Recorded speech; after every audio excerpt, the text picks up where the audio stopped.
Buenos días, este 21 de enero les damos una cordial bienvenida a El Consultorio, un programa en línea que se transmite martes y jueves a las 9:30 horas por Prensa Libre TV. Soy Cristian Dávila y hoy me acompaña la médica veterinaria Wendy de León del Arca de Noé, quien nos va a hablar acerca del cuidado de las aves pequeñas para aquellas personas que desean tener una mascota o ya la tienen, una mascota de esta especie. Así que gracias, doctora, por estar acá, bienvenida. Muchas gracias por la invitación.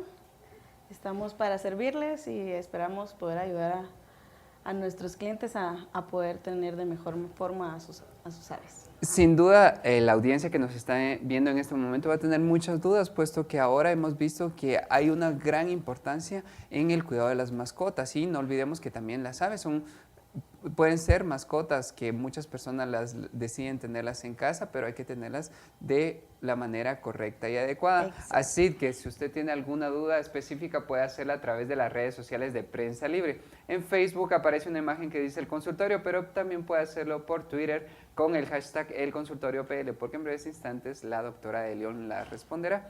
Ahora sí, doctora, vamos a empezar hablando sobre el tema. Me gustaría que nos explicara cuáles son las aves más comunes que nosotros podemos ver que las personas tienen como mascotas. Ok, entre las aves más comunes que encontramos como mascotas podemos mencionar los canarios, finches, pericas australianas, pericas del amor, cocotilos. Ahora nuevamente han ingresado también roselas, que son un poquito más grandes que las pericas del amor. Esos podríamos considerar los más comunes y que podemos conseguir en pet shop, en ventas de mascotas.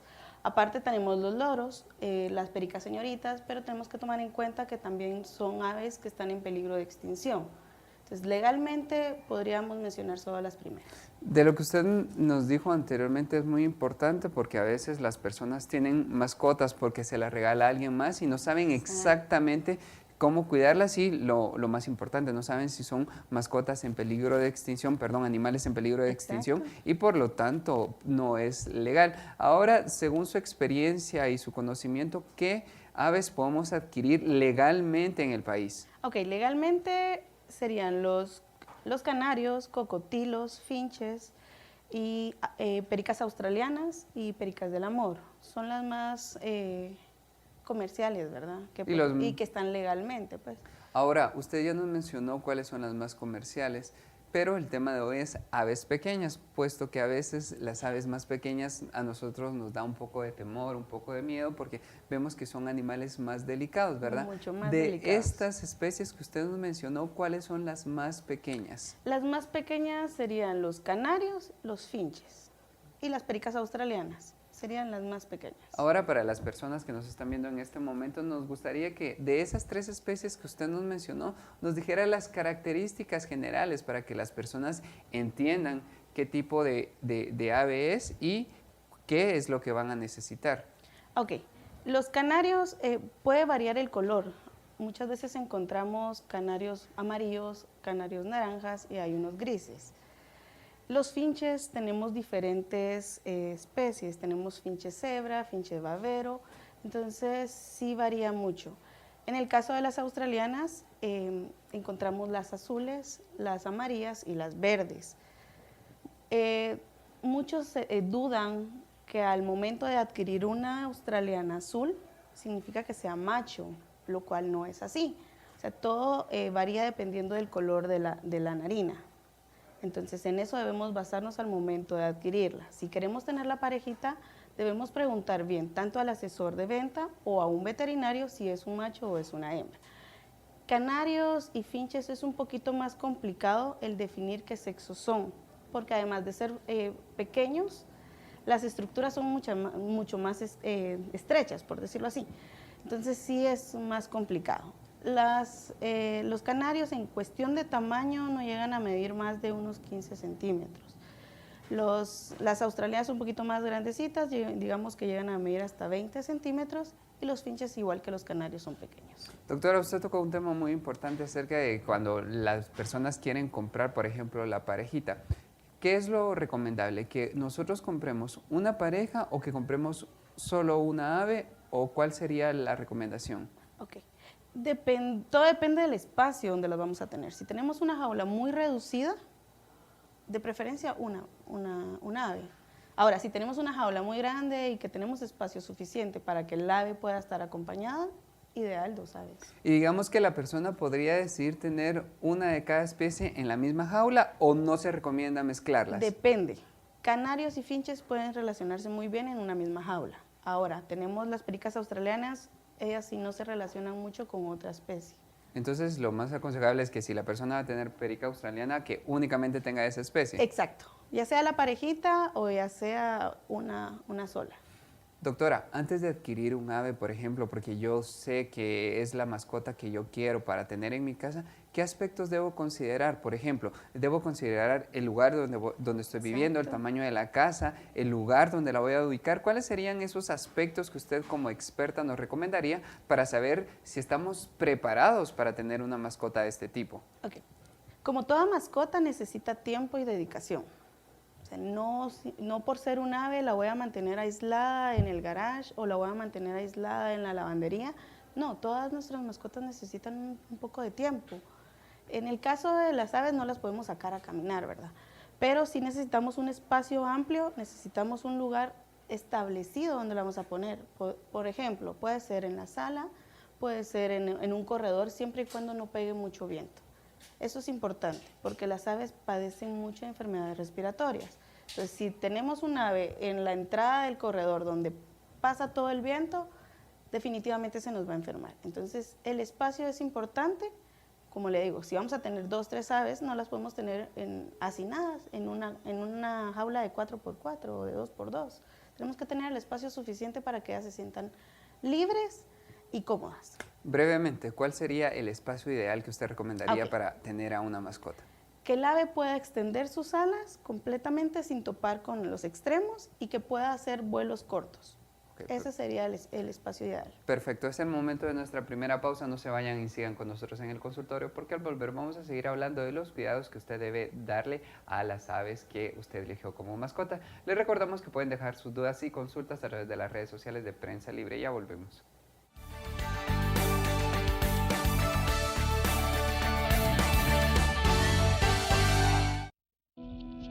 Si solo quieres ganar reconocimiento, nunca serás libre.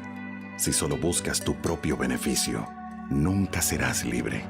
Si ignoras lo que sucede en el país, nunca serás libre.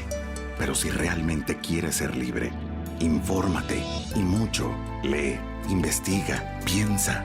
Que ser libre es un ejercicio. Empieza temprano, termina tarde. Infórmate a la mañana, al mediodía, en el bus, hasta sábados y domingos. Hazlo hasta caer dormido. Sé libre cuando quieras y como quieras, pero hazlo, infórmate. Y si no has empezado o sientes que no es para ti, entiende que ser libre no tiene edad ni condición social. Es por eso que soy prensa, soy libre. Prensa Libre, un periodismo que evoluciona.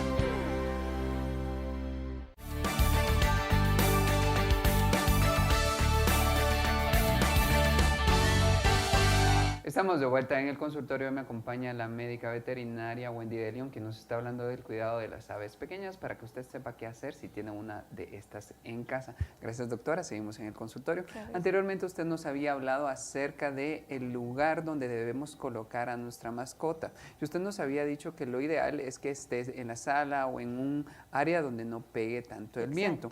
La pregunta es, por ejemplo, ¿la persona podría sacar dentro de la jaula, lógicamente, al exterior y luego volverla a meter cuando ya haya mucho frío o haya mucho viento o no? Sí la puede hacer, pero tenemos que tomar en cuenta también si no están nidando.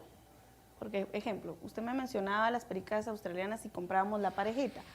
Les colocamos el nido y empieza a nidar la perica, no podemos estarlo moviendo de un lugar a otro porque el movimiento hace que ella salga y después ya no logre entrar o desconozca los huevos. Entonces se los empiezan a comer y ya no tenemos una reproducción completa. Entonces hay que tener en cuenta eso. Pero si la puede sacar, póngale que le pegue el solito a las 10, 11 de la mañana, un momento, y luego la podemos entrar nuevamente a su lugar. Otra pregunta un poco más interesante es acerca de hay personas que creen o hemos visto que pueden sacar a la mascota de la jaula sin que ésta se vaya. ¿En qué ocasión o cuándo se puede pasar esto o qué debo hacer yo para que mi mascota al final de cuentas la pueda sacar de la jaula y que no vuele? Ok. Hay aves ya domesticadas que se mantienen afuera de jaula, no necesariamente necesitan estar dentro de la jaula. Entonces la saca y no vuelan, pero si no está acostumbrada el ave a tal actividad, por decirlo así, se le puede recortar las plumas de las alas. Entonces lo que va a hacer es de que no va a poder aumentar su vuelo, sino que va a dar brincos, pero no va a volar por completo. Pero sería irla acostumbrando a la interacción. Recuérdese que son muy nerviosas. Y si usted llega a una casa y no lo conocen o no tiene alguna interacción con usted, lo que va a hacer es salir huyendo. Doctora, hablando nuevamente acerca de la jaula, usted ya nos dijo cuál sería el espacio ideal, ¿verdad? Que no tope las alas en la jaula. Exacto. Y que pueda dar vuelos pequeños. Además de esto, hablemos de los accesorios, porque sin duda hemos visto muchas jaulas muy bonitas en las cuales las personas realmente se esmeran en tener esa jaula, pero ¿qué tan recomendable es poner accesorios o tener accesorios y también qué tan recomendable es no tener absolutamente nada? ¿Cuál sería el equilibrio? Ok, sí es bueno tener accesorios, hay juguetes especiales para aves. Eso es lo que nos mantiene desestresada la ave, se mantiene picoteando, se mantiene volando, como les comentaba anteriormente, o sea, los vuelos cortos hacen de que se desestresen, que jueguen, mantenerles calcio es de suma importancia para ellos, porque si están poniendo huevos, o sea, pierden calcio y eso sí nos viene afectando a todos. Las perchas, los palitos que les colocamos en las jaulas, lo importante es que sean de madera. Eso es lo vital, la madera, porque eso ayuda a que las garritas no crezcan tanto y no se lastimen tanto. Sí es bueno tener juguetes. Ok, perfecto. Quizás sí. no saturarlos de tanto juguete, porque de plano le va a reducir el espacio, pero sí es bueno que le tenga. Entonces, así que ya sabe qué accesorios puede tener en la jaula de su mascota. Ahora pasemos a un punto muy importante y sin duda algo que tenemos que poner muchísima atención es sobre la alimentación. Empecemos hablando con cómo debe ser esta alimentación. La alimentación debe ser variada. Muchas veces damos solo semilla de girasol porque estamos acostumbrados a que solo eso come el ave. Recordemos que en la naturaleza el ave busca su alimentación. Come frutas, come verduras, come insectos, come plantas. Entonces, si nos basamos en una alimentación solo de semillas, puede ser que el ave nos dé problema de hígado graso. Lo que no queremos es que el ave se nos enferme, ¿verdad? Entonces podemos variarle, podemos darle manzana, podemos darle pera, podemos darle uvas, podemos darle zanahorias, vegetales, los que sean, excepto cebolla, aguacate, semillas de manzana. Pues no podemos darle habas, no podemos darles chocolates, no podemos darle alcohol, porque sí son muy tóxicas para ellas. Ok, perfecto. Así que esa era la siguiente pregunta. Aquellos alimentos que nosotros debemos evitar, ya nos lo respondió y pongan muchísima atención porque a veces nosotros cometemos el error de darle a nuestra mascota Exacto. Lo que nosotros estamos comiendo y lógicamente nosotros podemos comer chocolates, podemos comer aguacates y pareciera que a veces no son dañinos, pero usted ya nos dijo que hay que tener mucho cuidado con esto. Exacto. Otro error que a veces cometemos es acerca la frecuencia en la que las alimentamos, porque por ejemplo, nosotros comemos desayuno, almuerzo y cena. ¿Con qué frecuencia debemos alimentar a nuestras mascotas? Okay. El ave, su estómago es muy pequeño, o sea, no nos va a consumir la misma cantidad que nosotros comemos. Entonces, por lo regular, se recomienda que le tengamos su trastecito podemos poner semilla de girasol, alpiste. Ya vendemos los concentrados como tal ya mixtos, entonces podemos mantenerle su platito con comida y su agua fresca. Ojo, hay que tener cuidado con el agua. Ellas no tienen un lugar establecido donde defecar, muchas veces defecan encima del agua. Entonces sí, tratar de mantener el agua limpia, ¿de acuerdo? En el caso de los vegetales y las frutas, sí se los podemos dar. Póngale, hoy le damos un pedacito de elote, mañana le damos un pedacito de manzana sin semilla. O sea, eso sí lo podemos variar. El concentrado sí se lo podemos poner en la mañana y dejárselo el resto del día. Al día siguiente hacerle la limpieza para que no esté sucio, ¿verdad? Y siempre hay que tenerle agua para que ellas puedan tomar fresca, agua limpia. Exacto. Ojo, que también que la primera agua que les ponemos en la mañana, ellos la utilizan para bañarse. No nosotros venimos y con un pañito limpio los bañamos, sino que ella solita se baña. Entonces, si le acabamos de cambiar el agua, regresemos a las 2 horas y le volvemos a cambiar el agua porque seguro ya se bañaron en el primer agua. Qué bueno que usted tocó el tema de la higiene, porque a veces las personas, hemos visto que especialmente cuando los niños o las personas desconocen eso, las sacan y las bañan con agua tibia o con un paño. Eso no debe hacerse, puesto que las aves se bañan por sí solas. Exacto, ellas mismas se higienan. Hablando acerca de esto, de la higiene también, por ejemplo, las garras, ¿también hay que cortárselas, hay que llevarlas con un veterinario o ellas solitas con el palo que usted nos mencionó anteriormente van desgastando las uñas? Muchas las desgastan con las perchas de madera, otras no las desgastan. Entonces, si vemos que ya no se logra sujetar como tal, sola, sí es necesario llevarla con un médico veterinario. ¿Por qué? Porque tenemos venitas en las venas y si les cortamos más de lo necesario, sangran. Perfecto, ahora hablemos otro. A veces cuando nosotros tenemos un perro o un gato nos han dicho que hay que vacunarlos, que hay que desparasitarlos, que hay que hacerles esto, que hay que hacerles lo otro. ¿Con un ave hay que hacer exactamente lo mismo? Mire, el problema que tenemos con las aves es de que las vacunas que venden no las venden como igual, que no se colocan como un perrito que es individual, sino que nos venden en dosis exageradas.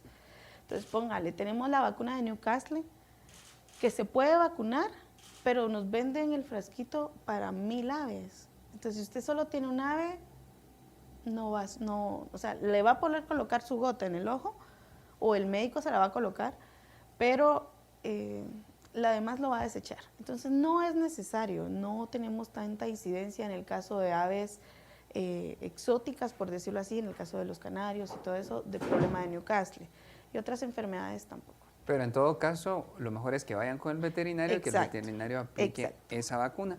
Entonces, doctora, es el momento de nuestra siguiente pausa. No se vayan y sigan con nosotros en el consultorio, porque al volver vamos a seguir hablando del cuidado de las aves pequeñas y vamos a entender qué consejos puede hacer o seguir usted en casa para que sus mascotas tengan mucha vida. Así que les recordamos que pueden dejar sus dudas y consultas a través de las redes sociales de Prensa Libre. Ya volvemos.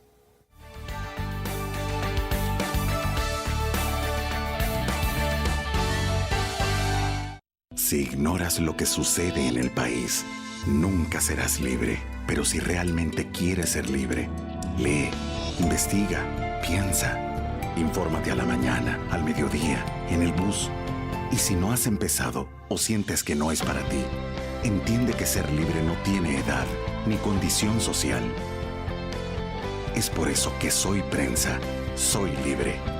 Prensa Libre, un periodismo que evoluciona.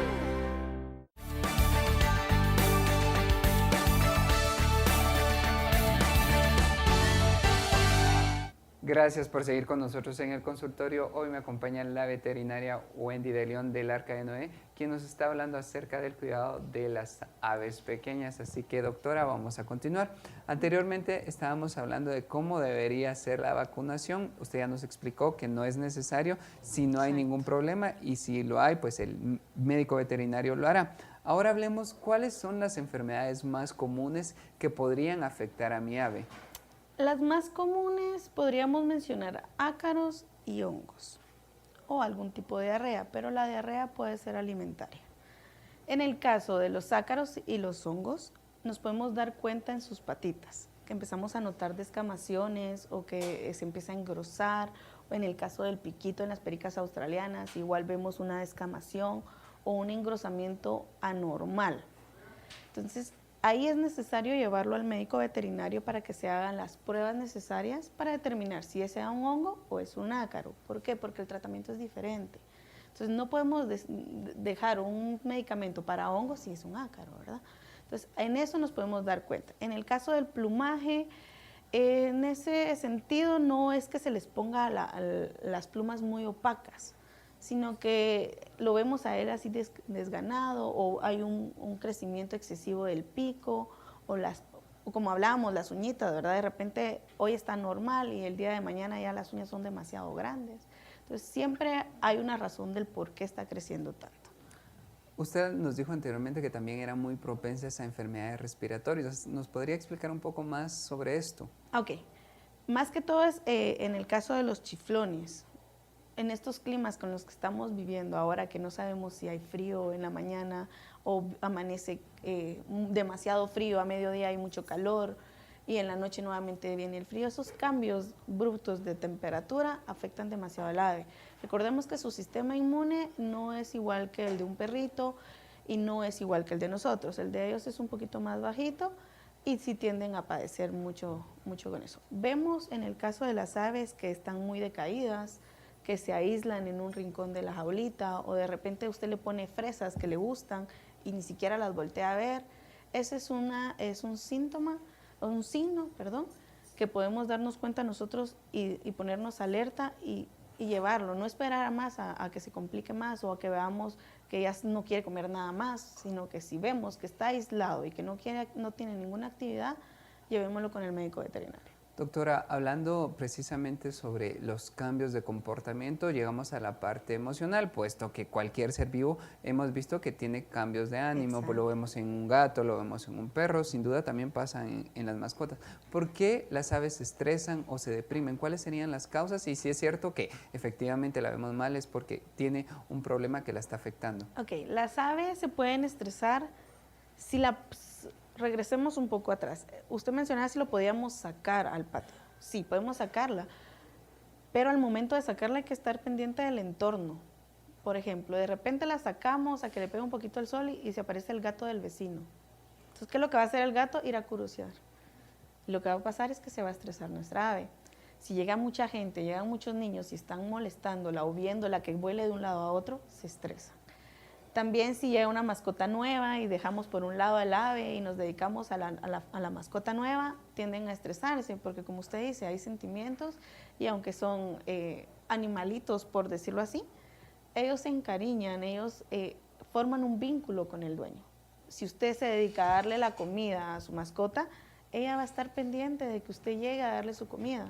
Pero si llega el vecino que jamás lo ha visto, va a ser así como que, ¿y él quién es? O sea, ¿dónde está mi dueño? ¿Dónde está la persona con la que yo hice química? Especialmente porque a veces las mascotas llaman muchísimo la atención y si llega alguien nuevo probablemente va a querer, ay, yo le quiero dar comida. Exacto. Y lo voy a hacer y la mascota, el ave lo va a desconocer a uno. Exacto. Y eso puede generar... Eso tiende a estresar. Y el estrés, como en todo ser vivo, lo que provoca es una inmunosupresión. O sea, nos baja las defensas y ahí es cuando logran empezar a causarnos problemas cualquier cosa. Doctora, usted ya nos habló acerca de mascotas nuevas o que llegue el gato del vecino. ¿Cuáles serían los principales enemigos de las aves? Hablemos de insectos, hablemos de zancudos, hablemos de cuáles son esos animales que van a generarle cierto estrés o van a generar una convivencia no tan ideal como la que nosotros esperábamos. Ok, los zancudos todos... sabemos de que si un zancudo pica a un ave tiende a morirse, pero no es por el piquete del zancudo como tal. El zancudo sirve como vector, como transporte para otras enfermedades. Estamos hablando de parásitos de sangre. Entonces, en el caso del ave, si nos pica un zancudo y está contagiado de alguna de las enfermedades, tiende a desarrollar la enfermedad del ave. Entonces, sí es importante tal vez mantener el área limpia, que no haya formación de zancudos, porque no sabemos qué zancudo es el que está contagiado y cuál no. En el caso de insectos, solo si mantenemos al ave en un área baja, tienden a subir por la alimentación, pero si la mantenemos en una jaula alta, con eso no hay ningún problema. Doctora, usted ya nos dijo que cuando nosotros veamos que el comportamiento cambia, que hay algo en el pico o en las patitas, pues vamos con un veterinario. Si nosotros no identificamos ninguna de estas señales, ¿con qué frecuencia usted recomienda llevar a nuestra ave con el médico veterinario para que tenga un chequeo y que nosotros prevengamos cualquier enfermedad? Ok. Quizás unas 2 veces al año, si no presenta ningún problema, unas 2 veces al año la podría llevar. Pero nos damos cuenta, una vez mucho más fácil ponernos alerta de que tiene algún problema. Ya no nos está cantando igual, ya no quiere comer, póngale la manzana que le encanta, ya la cantidad de comida ha disminuido. O sea, se nota cuando una ave está enferma. Póngale, en el caso de los canarios, cuando vemos que tienen demasiado frío, ellos tienden como que a inflarse. Entonces, es una manera de decir, tiene algo. O sea, no esperemos a que se nos complique, sino que si vemos que se está inflando, ya sea que llamemos a nuestro médico veterinario o consultemos con algún otro veterinario cercano. ¿Por qué razón? No esperemos hasta que ya esté en las últimas y ya no podamos hacer nada. El primer síntoma que podamos ver es una alerta para poder tener bien a nuestra mascota. Doctora, de las 3 especies que usted nos mencionó, ¿cuál es aproximadamente el tiempo de vida de un ave si nosotros la cuidamos bien y hacemos todo lo que usted ya nos aconsejó? Ok, eso si las tenemos en un lugar adecuado, les damos su alimentación balanceada, si les mantenemos libres de estrés y todo, pueden llegar a vivir hasta de 8 a 10 años. Interesante, así que ya sabe que usted puede tener una mascota por mucho tiempo si usted sabe seguir las recomendaciones que dio nuestra experta. Ahora ya para finalizar y despedirnos, ¿nos podría hacer brevemente cuáles serían sus 3 consejos principales para el cuidado de las mascotas, específicamente de las aves? Ok, los 3 puntos principales acá sería limpieza, tanto del entorno como de la jaula. Por lo menos limpiarlas una vez al día, siempre teniendo una bandejita para recibir ahí las heces y que no se mantenga arriba o mantener mucho contacto con el ave con sus heces. El agua fresca, la alimentación variada, no solo basarnos en semillas. Y las visitas por lo menos 2 veces al año al veterinario para tener un control de cómo ha ido evolucionando, de qué tanto peso ha aumentado o si nos ha bajado de peso. Esas serían quizás las 3 recomendaciones. Así Exacto. que gracias, doctora. Llegamos Un al final de placer. nuestro programa, pero sin duda fue de mucha utilidad cada uno de sus consejos que ofreció a nuestra audiencia, porque nosotros a veces no sabemos qué hacer. Y así que si las personas quieren tener una mascota, específicamente un ave, ahora ya saben qué hacer. Claro que sí, estamos para servirles. En todas nuestras tiendas tenemos productos especiales y diseñados para nuestras aves. Así como ya lo dijo la doctora, si usted tiene alguna consulta específica, puede contactarlos, ya sabe en dónde, cómo se llama, en el Arca de Noé. Y les recordamos que pueden leer el resumen de este consultorio en la edición impresa de Prensa Libre mañana y los esperamos el próximo programa porque tendremos un tema de su interés. Nos vemos pronto.